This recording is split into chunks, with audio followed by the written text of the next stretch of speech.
வணக்கம். ஓம் தொலைக்காட்சி செய்திகள். செய்திகளுக்காக இணைந்திருக்கும் நான் ரோஹிணி அருந்தவச்செல்வம். வைரவர் வழிபாடு இந்து மத குருபீடாதிபதி விளக்கமளித்துள்ளார்.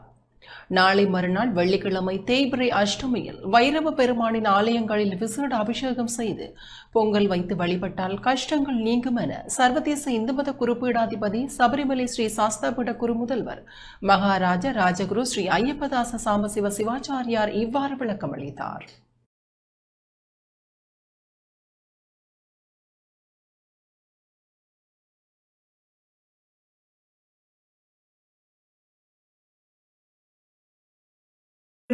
வெள்ளிக்கிழமை 10/4/2026 அன்றைய தினம் தேய்பிறை அஷ்டமி.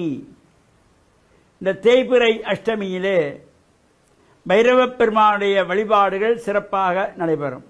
பொதுவாக இந்த அஷ்டமியிலே எந்த சுபகாரியங்களும் செய்ய மாட்டார்கள். இறை வழிபாடுகள் தாராளமாக செய்து கொள்ளலாம்.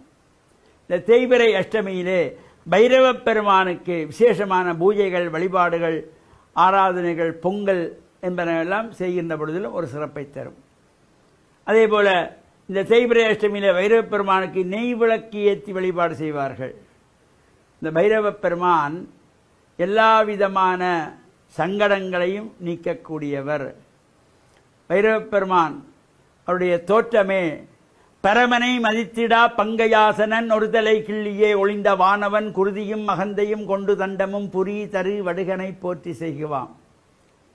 முன்னொரு சமயம் சிவனைப் போல பிரம்மனுக்கும் 5 தலைகள் இருந்தது. சிவனுக்கும் 5 தலை, எனக்கும் 5 தலை என்று ஆணவம் கொண்டான் பிரம்மதேவன். அதனாலே அவனுடைய ஆணவத்தை அடக்குவதற்காக சிவன் எடுத்த மூர்த்தம்தான் இந்த வடுக பைரவ மூர்த்தம். பரமனை மதித்திடா பங்கையாசனன் ஒருதலை கிள்ளியே ஒளிந்த வானவன். அந்த ஒரு தலையை இறைவன் கிள்ளினாராம். அதனால தான் பிரம்மாவுக்கு இப்போ 4 தலை. 5 தலையாக இருந்த பிரம்மா ஆணவம் கொண்டதுனாலே ஒரு தலையை எடுத்தால் இப்போ 4 தலைகள். சதுர்முகன் என்கின்ற வகையிலே இந்த பைரவ பெருமான் துன்பங்களை, கஷ்டங்களை, துயரங்களை போக்கக்கூடியவர்கள். கடன் தொல்லையிலிருந்து நாம் நீங்க வேண்டுமா? இந்த தேய்பிறை அஷ்டமியிலே பைரவ பெருமானுக்கு நெய் விளக்கு ஏற்றி வழிபாடு செய்யுங்கள்.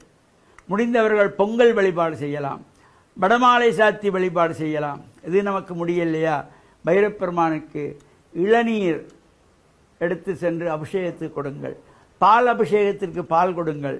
இவற்றையெல்லாம் செய்யப்படுகின்ற பொழுதும் எல்லா சிறப்புகளும் கிடைக்கக்கூடியது.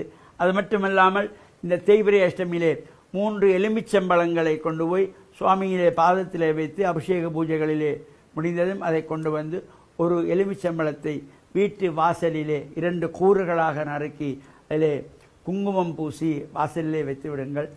ஏனைய 2 எலுமிச்சம்பழத்தையும் சுவாமி தட்டிலே வைத்துக் கொள்ளுங்கள். எல்லா துன்பங்களும் நீங்கி கஷ்டங்கள் எல்லாம் விலகி வாழ்வில் நாம் சந்தோஷமாக வாழ்வதற்கு இவ்வாறான பிரார்த்தனைகள் நமக்கு ஒரு நம்பிக்கையோடு இதை செய்தால் நிச்சயமாக கிடைக்கும் என்ற நம்பிக்கையோடு ஓம் தொலைக்காட்சி நேயர்கள் அனைவருக்கும் சர்வதேச இந்து மத குருபீடம் அகில இலங்கை சபரிமலை சாஸ்தாபீடத்தின் சார்பில் நல்லாசிகளை கூறிக்கொள்வதில் மன மகிழ்வு கொள்கிறோம். வணக்கம். இத்துடன் ஓம் தொலைக்காட்சி செய்திகள் நிறைவு பெறுகின்றன. தொடர்ந்து நமது ஓம் தொலைக்காட்சி நிகழ்ச்சிகளோடு இணைந்து கொள்ளுங்கள். வணக்கம்.